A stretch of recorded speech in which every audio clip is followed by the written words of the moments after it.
Oke, Assalamualaikum warahmatullahi wabarakatuh. Apa kabar anak-anak? Semoga pada sehat semua ya. Pada pertemuan kali ini, Bapak akan share media pembelajaran yang berkaitan dengan internet dan intranet. Pembelajaran dasarnya, memahami dasar-dasar penggunaan internet dan intranet. Menjelaskan pengertian dasar internet dan intranet. Tujuan pembelajaran di sini, peserta didik diharapkan mampu menjelaskan pengertian internet dan intranet, menyebutkan kegunaan internet dan intranet, menjelaskan perbedaan internet dan intranet. Yang pertama, ada pengertian manfaat dari jaringan komputer. Jaringan komputer adalah sebuah kumpulan komputer, printer, dan peralatan lainnya yang terhubung dalam satu kesatuan. Setiap komputer, printer, peripheral yang terhubung dengan jaringan disebut node.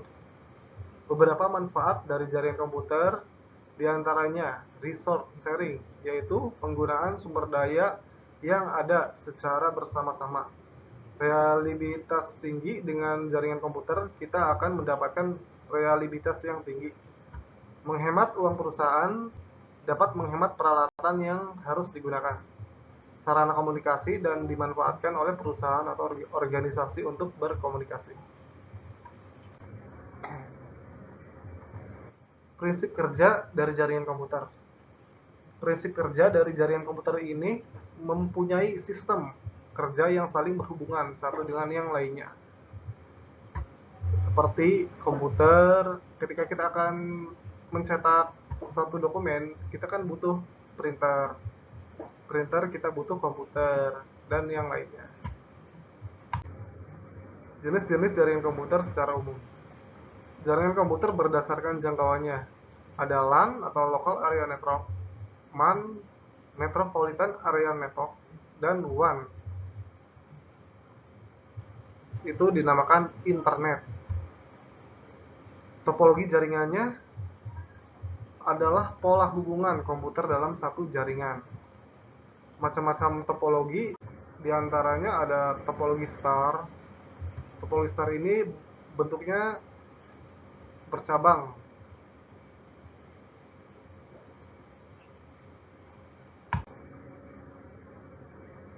Karakteristik topologi star. Setiap node berkomunikasi langsung dengan konsestator atau hub. Bila setiap paket data yang masuk ke hub kemudian di broadcast ke seluruh node yang terhubung sangat banyak, misal memakai hub 32 port, maka kinerja jaringan akan semakin menurun. Kenapa semakin menurun? Karena terbagi-bagi dari satu jaringan ke 32 port klien yang memakainya. Yang kedua, sangat mudah dikembangkan. Jika salah satu Ethernet card rusak atau salah satu kabel pada terminal putus, maka keseluruhan jaringan masih bisa tetap berkomunikasi atau tidak terjadi down pada jaringan keseluruhan tersebut. Tipe kabel yang digunakan biasanya jenis UTV. Keuntungan dari topologi star yaitu cukup mudah untuk mengubah dan menambahkan komputer ke dalam jaringan yang menggunakan topologi star tanpa menggunakan aktivitas jaringan yang sedang berlangsung.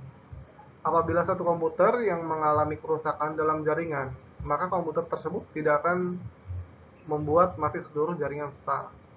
Kita dapat menggunakan beberapa tipe kabel di dalam jaringan yang sama dengan hub yang dapat mengakomodasi tipe kabel yang berbeda. Kekurangan dari topologi star ini, yang pertama itu memiliki satu titik kesalahan terletak pada hub. Jika hub pusat mengalami kegagalan, maka seluruh jaringan akan gagal untuk beroperasi. Karena hub ini berpusat ke jaringan utama atau bisa disebut dengan modem. Membutuhkan lebih banyak kabel karena semua kabel jaringan harus ditarik ke satu central point. Jadi lebih banyak membutuhkan lebih banyak kabel daripada topologi jaringan yang lain. Nah, topologi star ini mudah diaplikasikan. Kita tinggal mencolokkan LAN dari klien itu ke hub. Ada yang 8 port, ada yang 24 port, 32 port, dan sebagainya. Yang ketiga, jumlah terminal terbatas, tergantung dari port yang ada pada hub. Lalu lintas data yang padat dapat menyebabkan jaringan bekerja lebih lambat. Yang kedua ada topologi ring. Topologi ring ini saling berkaitan. Bentuknya melingkar, ya seperti ring namanya juga. Beda dengan topologi yang tadi. Kalau topologi yang tadi itu topologi star, dia bercabang, berpusat kepada hub atau switch. Yang ketiga ada topologi ring.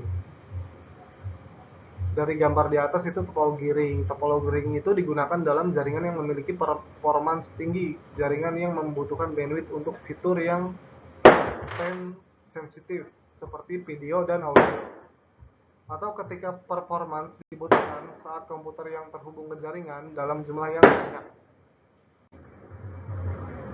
Karakteristik topologi ring: node-node dihubungkan secara serial di sepasang kabel dengan bentuk jaringan seperti lingkaran. Sangat sederhana dalam layout seperti jenis topologi bus. Paket data yang dapat mengaliri dalam satu arah ke kiri atau ke kanan sehingga selection dapat dihindarkan. Problem yang dihadapi sama dengan topologi bus, yaitu jika salah satu node rusak, maka seluruh node tidak dapat berkomunikasi dalam jaringan tersebut. Tipe kabel yang digunakan sama, yaitu kabel UTV atau kabel IBM tipe 6. Kalian bisa cari-cari di Google apa itu UTV, apa itu tipe kabel tipe 6, dan sebagainya. Keuntungan dari topologi ring ini, data mengaliri dalam satu arah sehingga terjadinya solution dan dapat dihindarkan. Aliran data mengalir lebih cepat karena dapat melayani data dari kiri atau kanan dari server. Dapat melayani aliran lalu lintas yang padat karena dapat bergerak ke kiri atau ke kanan. Waktu untuk mengakses data lebih optimal. Kekurangan dari topologi ring ini, apabila satu komputer dalam ring gagal berfungsi, maka akan mempengaruhi keseluruhan jaringan karena saling berhubungan. Apabila satu putus, ya yang lainnya ikut-ikutan, tidak ada jaringan, tidak berfungsi. Yang kedua, menambah atau mengurangi komputer akan mengacaukan jaringan. Sulit untuk melakukan konfigurasi ulang. Yang keempat ada topologi bus. Topologi bus ini, masing-masing komputer akan terhubung ke satu kabel sepanjang kabel panjang dengan beberapa terminal, dan pada akhir dari kabel harus diakhiri dengan satu terminator.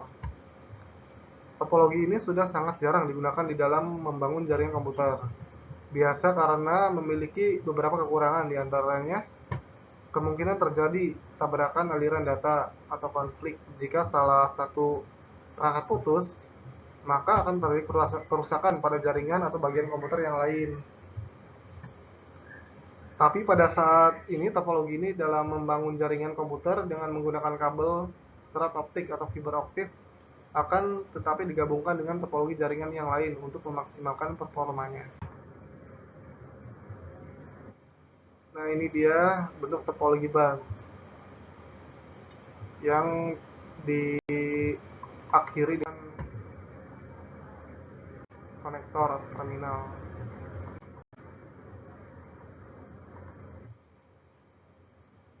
Yang kelima ada topologi pohon. Sesuai namanya, bentuk topologi ini seperti pohon. Di bawah ini dinamakan server, lalu terhubung ke konektor atau hub. Di hub ini ada klien, sambung lagi hub, klien lagi, sambung lagi hub, klien lagi. Jadi untuk memaksimalkan atau menambah banyak klien diperlukan topologi pohon, karena hub ini sifatnya terbatas, jadi harus bercabang-cabang. Topologi jaringan pohon atau tree disebut juga dengan topologi jaringan bertingkat. Topologi ini biasanya digunakan untuk interkoneksi antar sentral dengan hierarki yang berbeda. Untuk hierarki yang lebih rendah digambarkan pada lokasi yang rendah, dan semakin ke atas mempunyai hierarki semakin tinggi. Topologi jaringan jenis ini cocok digunakan pada sistem jaringan komputer. Pada jaringan pohon terdapat beberapa tingkat simpul atau node, pusat atau simpul yang lebih tinggi tingkatannya dapat mengatur simpul lain yang lebih rendah tingkatannya. Keunggulan jaringan model pohon seperti ini adalah dapat terbentuknya suatu kelompok yang dibutuhkan pada setiap saat. Contoh, perusahaan dapat membentuk kelompok yang terdiri atas terminal pembukuan, serta pada kelompok lain dibentuk untuk terminal penjualan. Adapun kelemahannya adalah apabila simpul yang lebih tinggi kemudian tidak berfungsi, maka kelompok lainnya yang berada di bawahnya akhirnya juga menjadi tidak efektif. Cara pohon ini relatif menjadi lambat. Nah, selanjutnya di sini ada tipe jaringan. Tipe jaringan ini yang perlu kalian ketahui ada 3 macam. Ada jaringan berbasis server. Jaringan berbasis server ini adalah jaringan yang terdapat server di dalam sebuah jaringan yang menyediakan mekanisme pengamanan dan pengolahan jaringan tersebut. Yang kedua ada jaringan peer-to-peer, berfungsi sebagai klien dan server sekaligus. Jaringan ini digunakan di sebuah kantor kecil dengan jumlah komputer sedikit. Umumnya dipakai di sekolah juga ada, termasuk di sekolah kita ya, SMA Negeri 1 Walad. Bapak menyetingnya dengan jaringan peer-to-peer. Yang ketiga ada jaringan hibrid, memiliki semua yang terdapat pada dua tipe jaringan di atas. Ini berarti pengguna dapat mengakses sumber daya yang di-share oleh jaringan peer-to-peer dan juga dapat memanfaatkan sumber daya yang disediakan oleh server. Nah, mungkin sekian materi internet, jaring internet dan intranet pada pertemuan hari ini. Apabila ada yang kurang dipahami atau ada pertanyaan, mangga ditanyakan di grup WhatsApp kelas atau nanti Bapak akan share di YouTube. Kalian bisa komen di situ. Akhir kata, billahi taufiq wal hidayah. Wassalamualaikum warahmatullahi wabarakatuh. Semangat.